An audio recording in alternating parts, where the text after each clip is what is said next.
Hello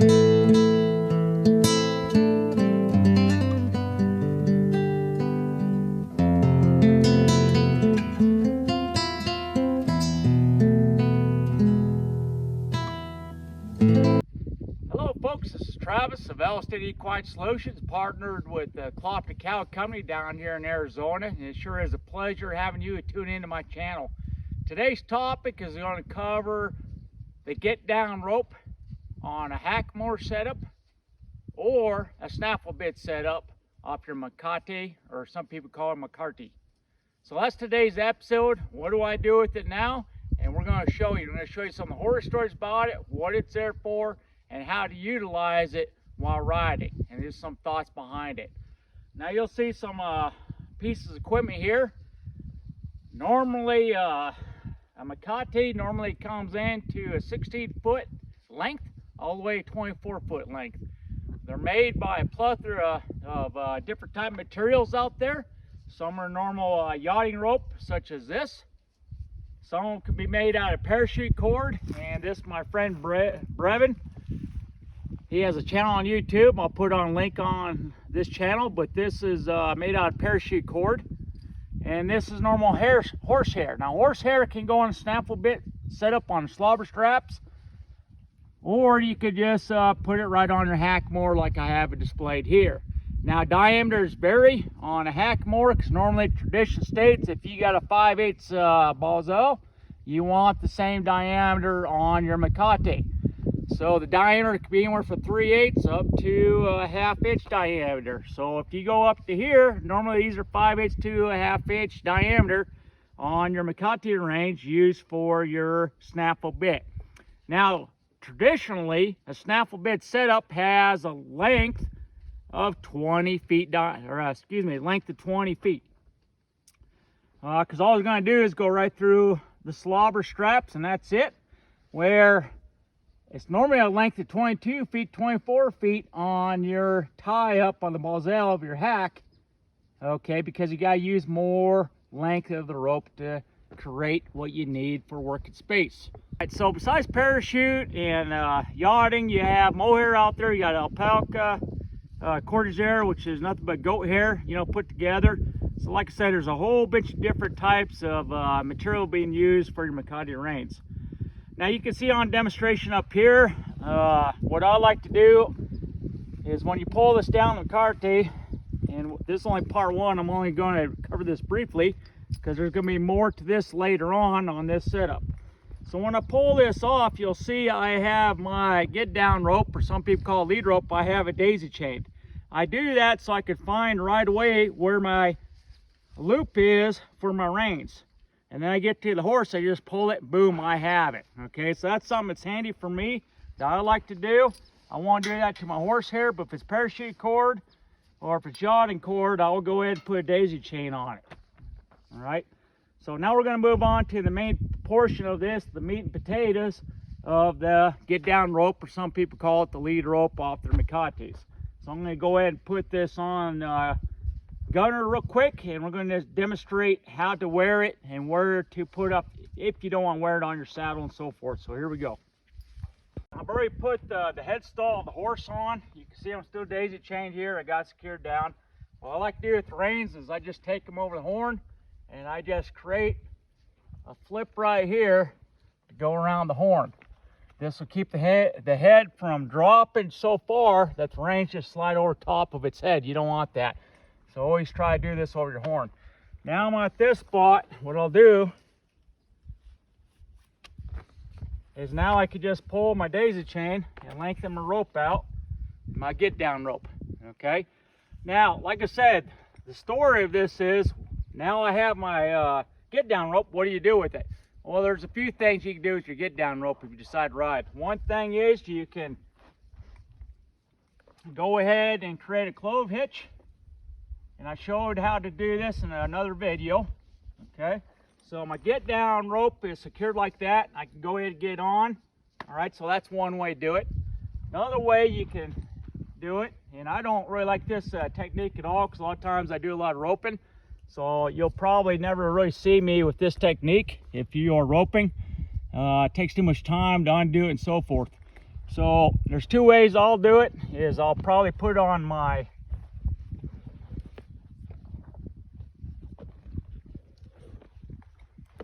saddle strings here. There's two ways you do it. You can either go clockwise like this, which is in my videos, or you can start down the bottom and roll up this way. And some people feel that this doesn't really feed out if it comes loose as much, all right, because it's like this length, all right. So I'm going to set it. I got one saddle string running north, one going south. I'm going to take the bottom one, wrap around all the parachute cord. Once again, this is inside my video, what to do with your lead rope or how to secure it. Now what I'm going to do is just create a half hitch. I got a bite running north to south. I create a half hitch over the bite, draw it down, nice and easy pleasy. Now, the one I just got done creating a bite, what I'm going to do, or excuse me, a half hitch, I'm going to create a bite on that half hitch, same piece, run it through the top piece of saddle string. So now I got a bite and I got a bite. One running north-south, one running east-west. I'm going to pull down the north and south, okay, and lock it down into place. Tighten everything down. So this is another way that you can have your get down rope. If I need it, all I gotta do is pull it real quick. Off of here, comes right off. So that's one way. Another way, which is the most preferred way, and this is what this get down rope was designed for, one of the things, because this whole setup is a Swiss Army knife of different uses, and I'll share them with you later in another video. But the biggest thing is, if you fall off your horse and land on the ground, which has happened to me before, everybody hits the ground sooner or later. It's just a matter of when you're riding horses. But the biggest thing is, for example, on the desert. In the desert, if you were missing a horse, it was miles and miles to a water hole, and you were dead because you were without a horse. Therefore, when rustling came around back in the 1800s, somebody stole your horse, you're footless, you couldn't make it to the water hole, you were dead. So it was a hanging fence for somebody to steal your horse. Now, if you got bucked off, a horse take off, you're in the same predicament. You had to walk a long ways, you might not make it. So they came up with the get down rope. So if I fell on the ground, okay, they might probably turn and face me instead of taking off. If they were so ambushed and kept going off, the rope would feed out and the horse would be gone, you weren't going to get hurt. And I'm going to tell you a story about that. It happened to me before. I've had it happen both ways. Now, the reason I think it's important to talk about this get down rope is one time I was at a clinic. This was down in Texas.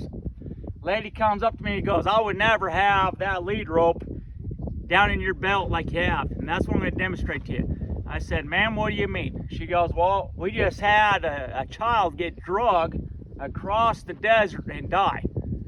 And I said, well, ma'am, I sure hate that happened to the family. It should never happen. Did she tie a knot in it? And she looked at me and she goes, well, I don't know. I said, I'm pretty sure that she was probably unsupervised. Well, there was lack of education that they didn't do it correctly. Stowing of the get down rope inside your breeches or your belt of your pants. Okay, so that's what I'm going to demonstrate for you now. There's 3 different techniques, and they did not involve no knots. Don't ever put a knot on your get down rope for safety on this. Okay, so one way to do it is you're going to grab the bite of a rope or the get down rope, create a bite. You're going to grab your belt. Okay, most cowboys wear a belt. Highly recommended you wearing a belt. Now, some people nowadays, I'll put on a link to, they'll have a pair of Armidas. They have a belt open. It was designed by Peter Campbell and a saddle maker where they could do the same thing with their shafts. Most people don't have that. So what you do is you take the loop, go north to south right here on the belt loop, okay?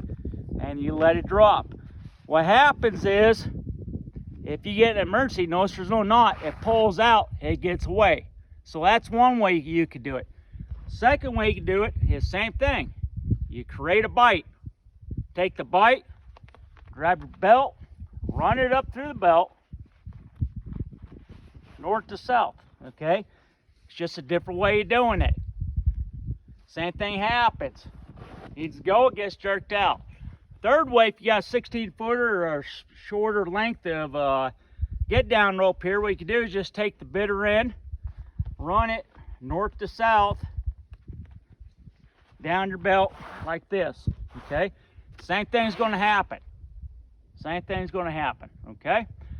Now, what's interesting, I'll try to demonstrate on Gunner here. I'll try to get off and lay on the ground, and you'll see that he'll turn and face me. If your horse, on all the groundwork you've done, there's a good chance that that horse is going to turn and face you instead of running off. Okay, next step. This is the fun part now. I'm going to show you how to get mounted with this type of setup. So the get down rope, I'm going to take it once again, put it down my belt loop. You'll see I have no knot in there. It's running free. Now to get on the horse, what are you going to do? Is you're going to take your left arm, mount on the near side of the horse, you're going to place it underneath, okay, the get down rope. I have it like this. Now you could take your reins, bend the head. I see the left eye a little bit, short up, rein in the mane, square up my horse, make sure you're standing good, and you just simply mount up.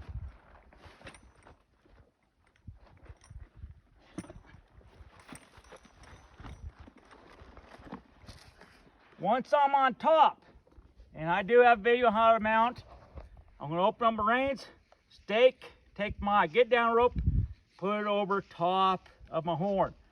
Now I'm right here, and what I look for on this, on my lead rope, okay, or my get down rope, is I want it just to hang a little bit down below my set of reins here.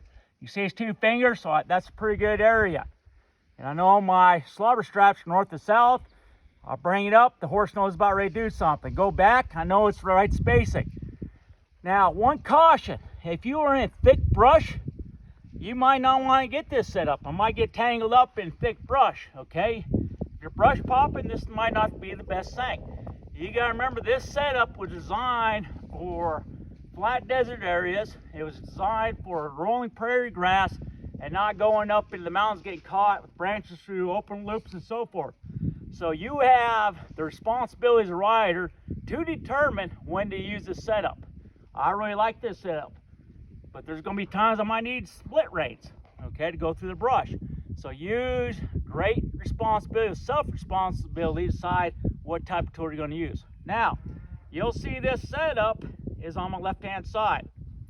To get down, what I'm going to do, take my left arm, drape the get down rope, right, rocking the cradle here, grab the rein mane, shorten up my left rein. That way he steps away, the hips go this way. Pull, and I do have a video showing how to dismount.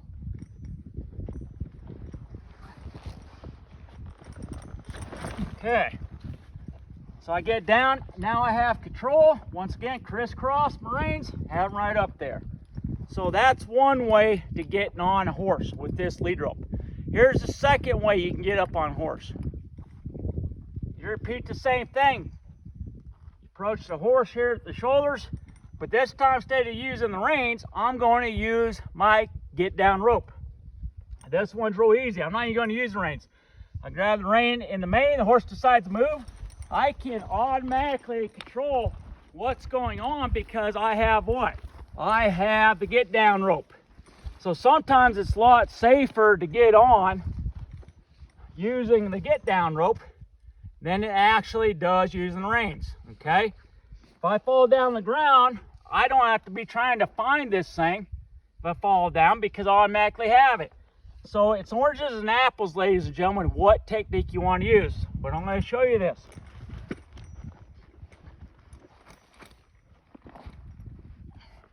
Rein in the mane. In this case, get down rope in the mane. Come here. He decides to take off. I can automatically bend the head like this, okay? Because I am utilizing this as a piece of equipment. Once I have both my feet in the stirrups, I'm happy, I'm content. Now I could trade because I had positive control of the get down rope the whole time. Now I am ready to ride, okay? Now, do I always have to have my get down rope on the left-hand side? Absolutely not. There is no set way, once again, to either have it on left hip or right hip. So now I'm going to demonstrate having the get down rope on my right hip and the reasons why. Okay, get down if I want. I can crisscross the reins, get down rope in the main, prepare dismount, going to dismount. I have positive control once again if something happens, okay? Now you see traditionally a lot of clinicians have it on the left side. You don't have to have it on the left side. A lot of buckaroos actually have it on the right side. There's a lot of good horsemen and horse ladies out there that like it. Now if I have them on the right side, I'm going to do the same thing. Create bite, run up the pants.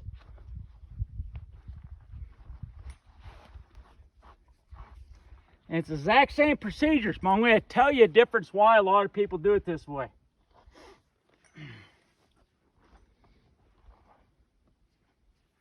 So all I'm going to do is repeat what I did before.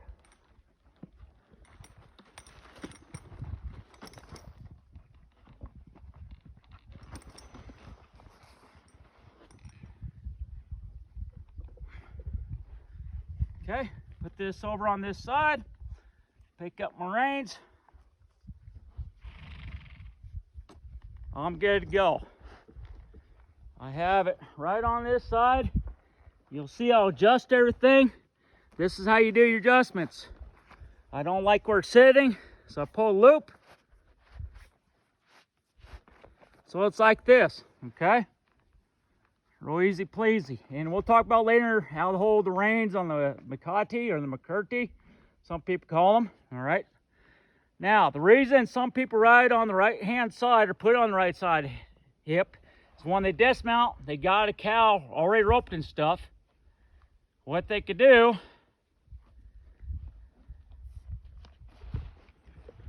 is when they get off, they're automatically on this side. You can see where my lead rope is here. On the get down rope here, I could work on the cattle, and I have no rope across my stomach, across my chest, getting in the way while I'm working on everything, okay? It's a lot easier to do what I need to, you know, tell the horse to back up on this side and so forth while I'm working on something, okay? If I have the get down rope on the other side,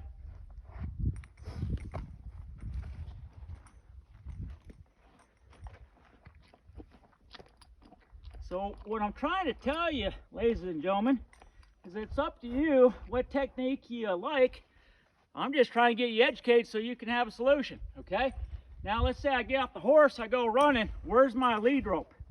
Okay, I can't create as much distance for my horse that needs to go because I got it all right here, okay?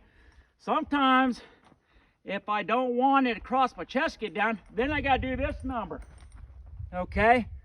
And it gets in the way still, all right? So that is why some people always like to have it on the right-hand side. So it's up to you which technique you want. There's no right or wrong. It's what you like to be comfortable using the get down rope. Savvy? All right. What we're going to demonstrate next is the configuration of putting this when you're about ready to rope. And we're going to do that next. Okay, so let's say you're in roping configuration. You're about ready to get down on something, okay? Now, if you look at where my get down rope is, a lot of people will forget to take this off the horn of your saddle. What's going to happen is if you dally, okay, with your rope, it's going to run right over top this, run it, it's going to ruin it, okay? And you're not going to have good stack on your dallying, okay? So the best thing to do is before you get your rope out, you need to make sure that you put this where it's needed to be. So I'm going to demonstrate that now. Now it doesn't matter really, okay, which side you put on, right hip or left hip, but I got my martingale breast collar right here, and I have this buckle. So So what I like to do is I like to create a bite on the get down rope, and I will just stick it right inside the leather piece of connector from a breast collar, and I just shove it down there. Okay, so what happens is if I get bucked off, and notice I got my left hand side, all right,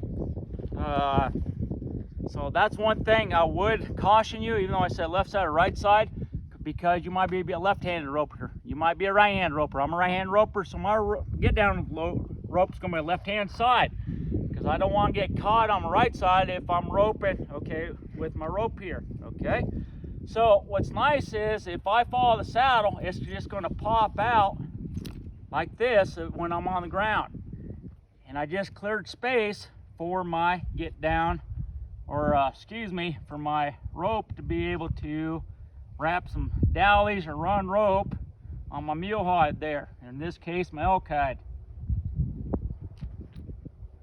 So this is what I like to do. So does it have to be on this breast collar connection? No, just find some place around here where you could do that. Okay, you'll see when I ride around,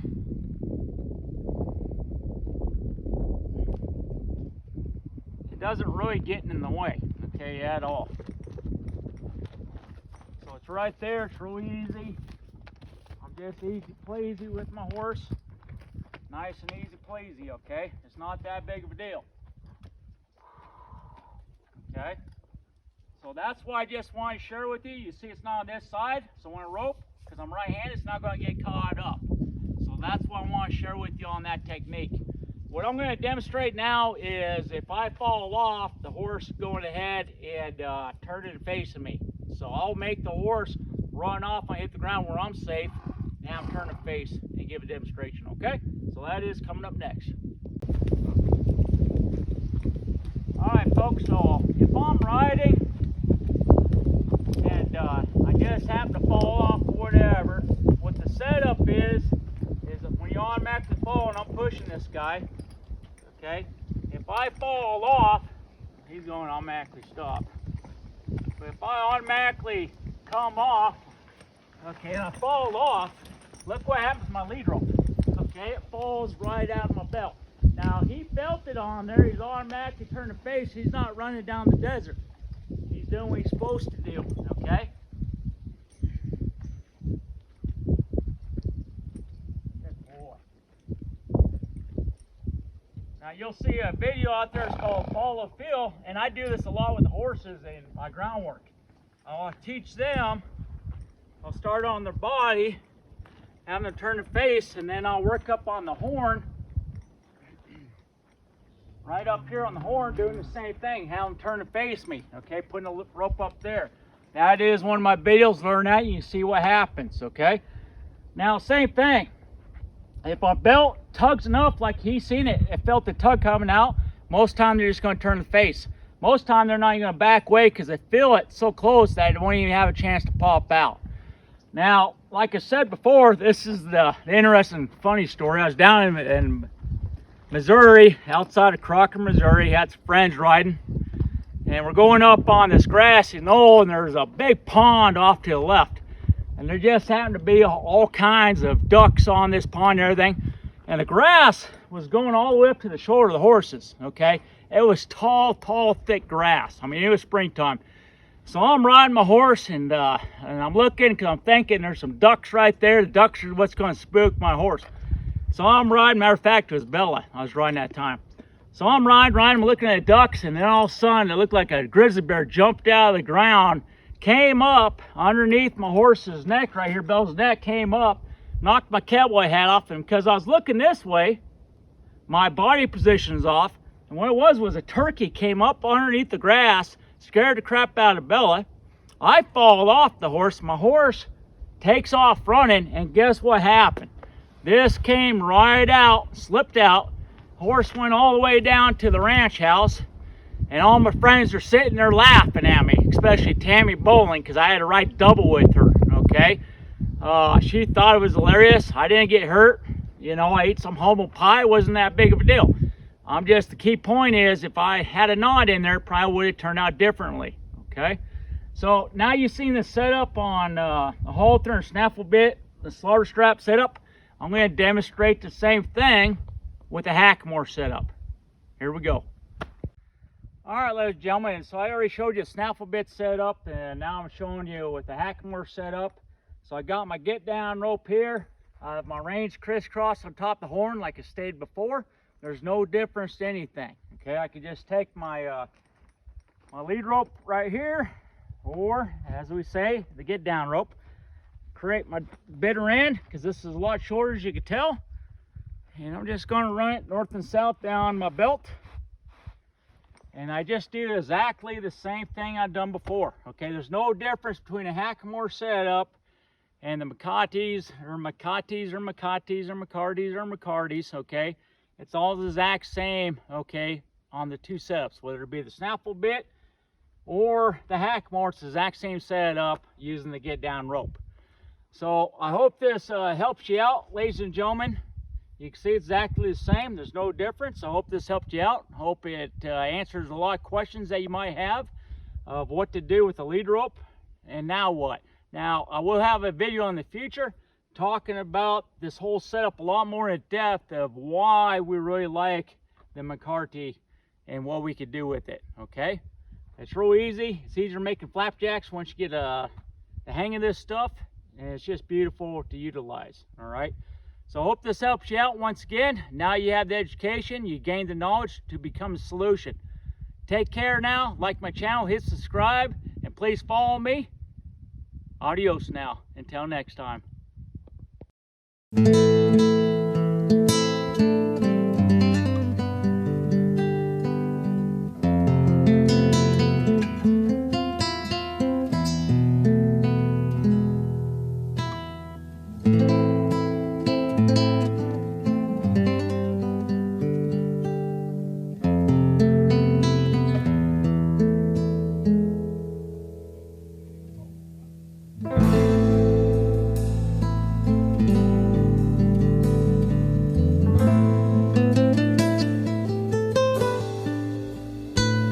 I come from a family of horsemen, ordained to the saddle at birth. For better